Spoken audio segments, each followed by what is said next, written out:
فقد قال الله تعالى في كلامه المجيد وفرقانه الحميد.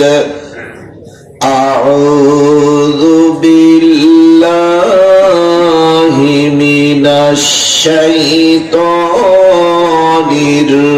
الرجيم. بسم الله الرحمن الرحيم. يا أيها الذين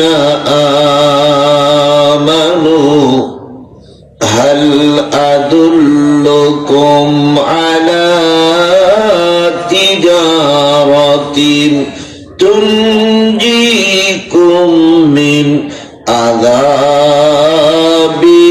أليم.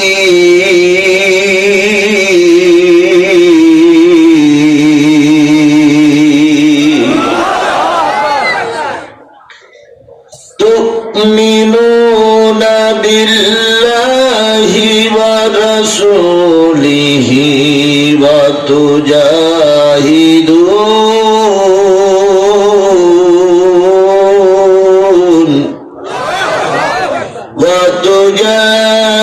وتجاهدون في سبيل الله بأموالكم وأنفسكم ذلكم خير لكم إن كنتم تعلمون.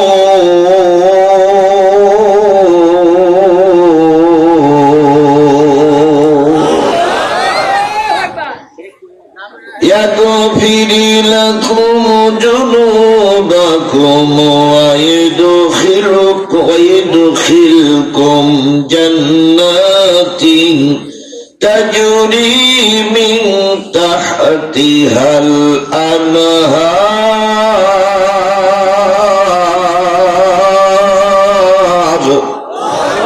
ومساكن طيبة في جنات عدن ذلك الفوز العظيم.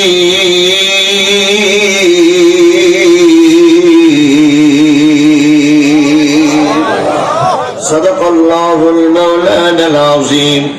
وعن أبي هريرة رضي الله تعالى عنه قال قلت يا رسول الله أي الأعمال الأفضل؟ قال إيمان بالله ورسوله. قيل ثم ماذا؟ قال الجهاد في سبيل الله. رواه البخاري أو كما قال رسول الله صلى الله عليه وسلم. إن الله وملائكته يصلون على النبي يا أيها الذين آمنوا صلوا عليه وسلموا تسليما. اللهم صل على محمد وعلى آل محمد كما صليت على إبراهيم وعلى آل إبراهيم إنك حميد مجيد. اللهم بارك على محمد وعلى آل محمد كما باركت على إبراهيم وعلى آل إبراهيم إنك حميد مجيد. لا إله إلا الله. جورے جورے لا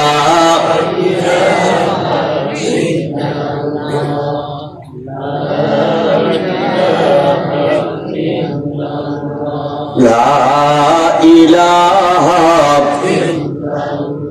লা ইলাহা লা ইলাহা ইল্লাল্লাহ মুহাম্মাদুর রাসূলুল্লাহ লা ইলাহা লা ইলাহা লা ইলাহা ইল্লাল্লাহ মুহাম্মাদুর মা আমেনার কোলে একটি ছেলে জন্ম নিল আধার এলে বেলে মা আমেনার কোলে একটি ছেলে জন্ম নিল আধার এলে বেলে উঠল বাঁকা চাঁদ চাঁদ মামাটা চাইল ছেলের একটু আশীর্বাদ গাইল গজল ভম্রাওলি ধরল কোকিল সুর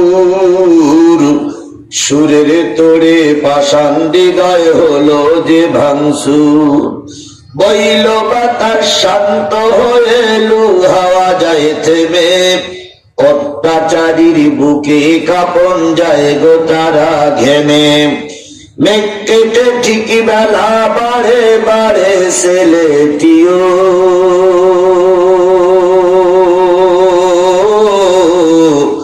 সেই ছেলেটি আমার নবী সবার তিনি প্রিয় লা ইলাহা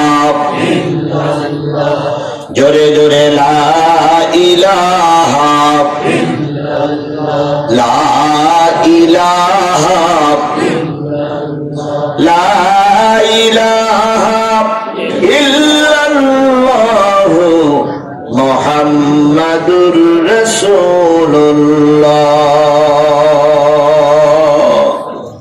সকলে জবান খুলে একসাথে এক বাক্যে বলছি সাল্লাল্লাহু আলাইহি ওয়াসাল্লাম। বগুড়া জেলার নন্দীগ্রাম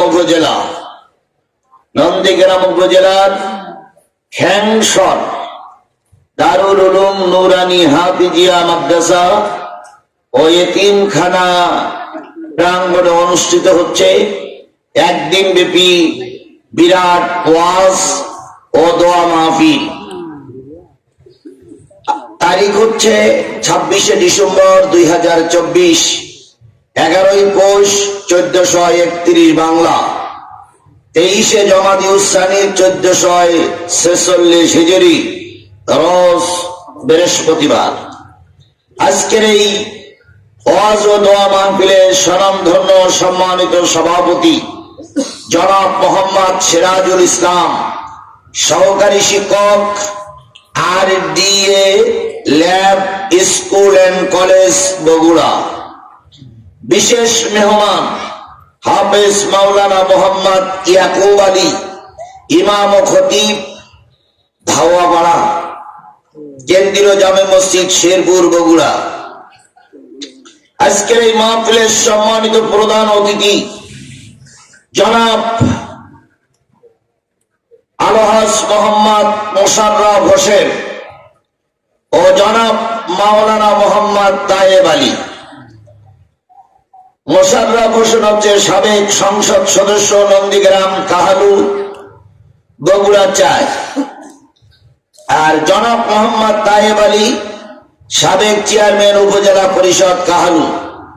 আজকের এই মাহফিলের অতিথিবৃন্দ জিয়াউর রহমান জিয়া, জনাব আলহাজ নূর মোহাম্মদ, জনাব মোহাম্মদ আব্দুল মালিক, জনাব মোহাম্মদ জিয়াউর রহমান মিন্টু সহ আজকের এই মাহফিলের বিশেষ অতিথিবৃন্দ, দাওয়াতি অতিথিবৃন্দ, আমন্ত্রিত অতিথিবৃন্দ আলোচনা করে ধন্য করেছেন। একটু আগে আপনাদের হিসাব দিচ্ছিলেন অত্র মাদ্রাসার সম্মানিত মহতামিম আলেমে দ্বীন, তিনি অক্লান্ত পরিশ্রমের মাধ্যমে এই প্রতিষ্ঠানটা গড়ে তুলেছেন এবং টিকায় রাখার জন্য দারুণভাবে চেষ্টা করছেন। আপনার আমার প্রিয় ভাই, প্রিয় মুখ মাওলানা মোহাম্মদ আমির হোসেন আজাদী আলোচনা করেছেন জনাব মাওলানা মোহাম্মদ গোলাম রব্বানী, মাওলানা মোহাম্মদ আল আমিন, হযরত মাওলানা মোহাম্মদ রফিকুল ইসলাম, কারি মুফতি মাওলানা মোহাম্মদ আব্দুল বারী সহ সমাজের উজ্জ্বল নক্ষত্র, গর্বিত মায়ের গর্বিত সন্তান, শ্রদ্ধেয় ওলামায়ে হযরত, মঞ্চ উপবিষ্ট বিভিন্ন রাজনৈতিক দলের নেতৃবৃন্দ, আমার সঙ্গে আমার সর্বডাইন পাশে উপস্থিত আছেন আমাদের প্রিয় ভাই, এলাকার পরিচিত মুখ জনাব আজাদ ভাই সহ অন্যান্য দাওয়াতি অতিথিবৃন্দ, নন্দীগ্রাম এবং কাহালু, পাশের শেরপুরের মানুষ আছেন না নাই? হ্যাঁ, শেরপুরের মানুষ থাকা লাগবে। শেরপুর, নন্দীগ্রাম, কাহালু, শাহজাহানপুরের মানুষ আছে না? জি, আপনারা থাকবেন না আমিও জানি। সকলকে নিয়ে আবারও সালাম বিনিময় করছি। আশা করছি সালামের জবাবটা সবাই মিলে জোরে সরে দিবেন। আসসালামু আলাইকুম ওয়া রাহমাতুল্লাহি ওয়া বারাকাতুহু। আল্লাহ পাকের দরবারে কোটি কোটি শুকরিয়া যে মালিক আজকের এই মাহফিলে আপনাকে আমাকে কবুল করেছেন। সবাইকে আল্লাহ কোরআনের মাহফিলে কবুল করে না।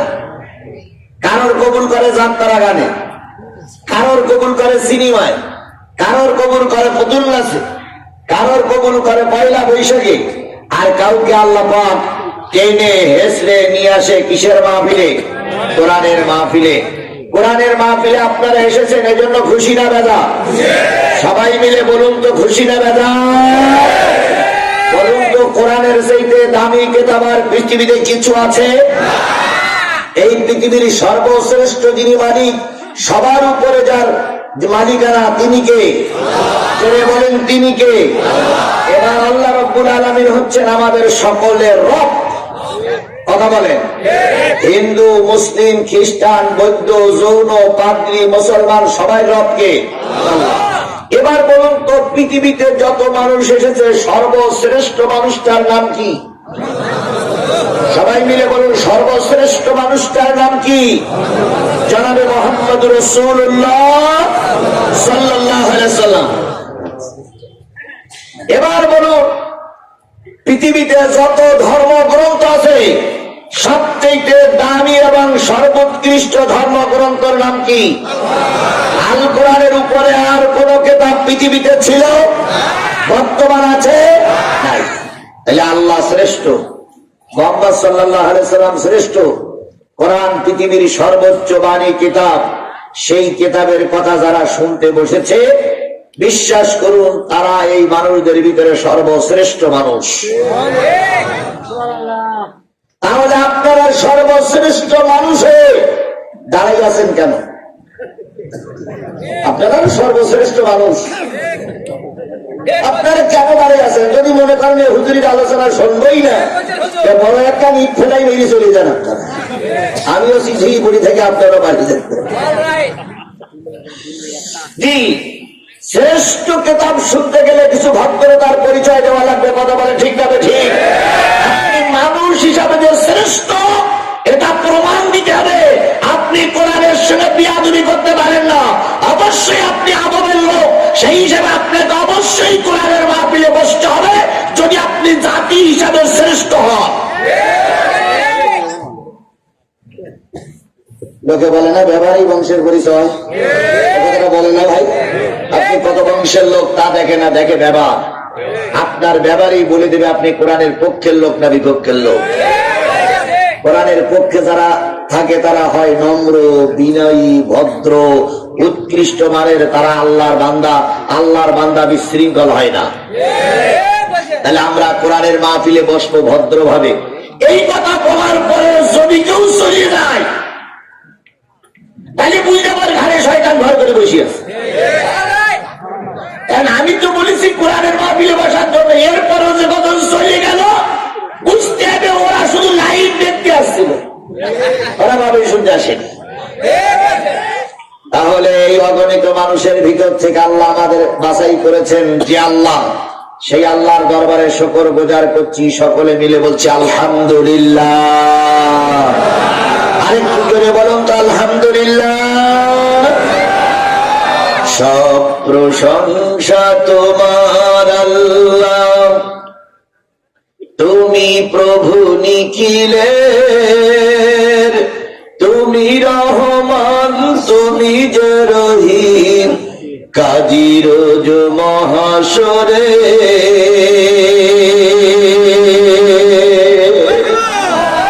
আবারও বলছি আলহামদুলিল্লাহ।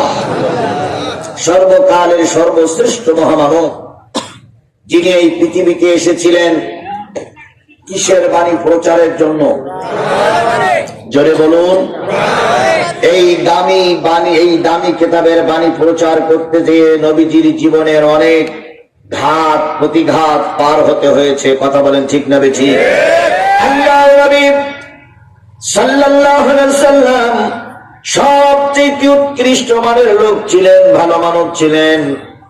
তারপরেও আবু জেহেল বাহিনী তাকে সহ মুসলমানদেরকে 3.5 বছর জেলের ভিতরে আটকে রেখেছিলেন। নবীর চাইতে ভালো মানুষ সমাজে কেউ ছিল না, তাকেই জেল খাটতে হয়েছে। কিসের অপরাধে?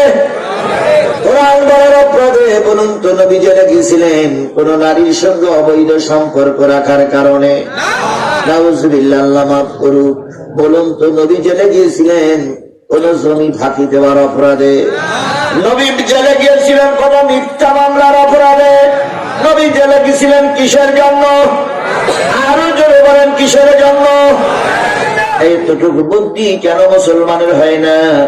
অতীতের আলেমগুলো যখন জেলে ধুকে ধুকে মরেছে, আমাদের ভিতরে কিছু টুপিওয়ালা ফতোয়া দিয়েছে, নিশ্চয়ই হুজুরদের দোষ ছিল, নতুবা জেলে গেল কেন? এরকম কথা বলা মৌলবী আমাদের সমাজে ছিল কি ছিল না? আরো জোরে বলেন, ছিল কি ছিল না? আমি প্রায় জায়গায় বলি, আলেমরা জেল খাটত না যদি আলেমদের বিরুদ্ধে কোন আলেম ফতোয়া না দিত।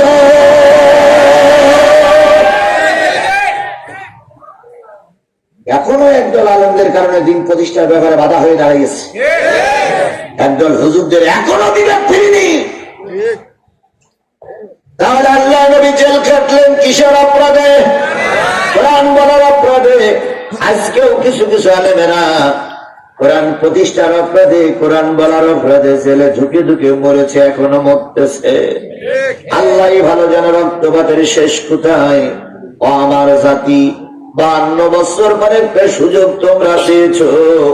এই সুযোগটা যদি কাজে লাগাতে না পারো, আরো 100 বছর কাফের বেদিনের হাতে মারি খাওয়া লাগবে। জাতি যদি এখনো না বোঝে,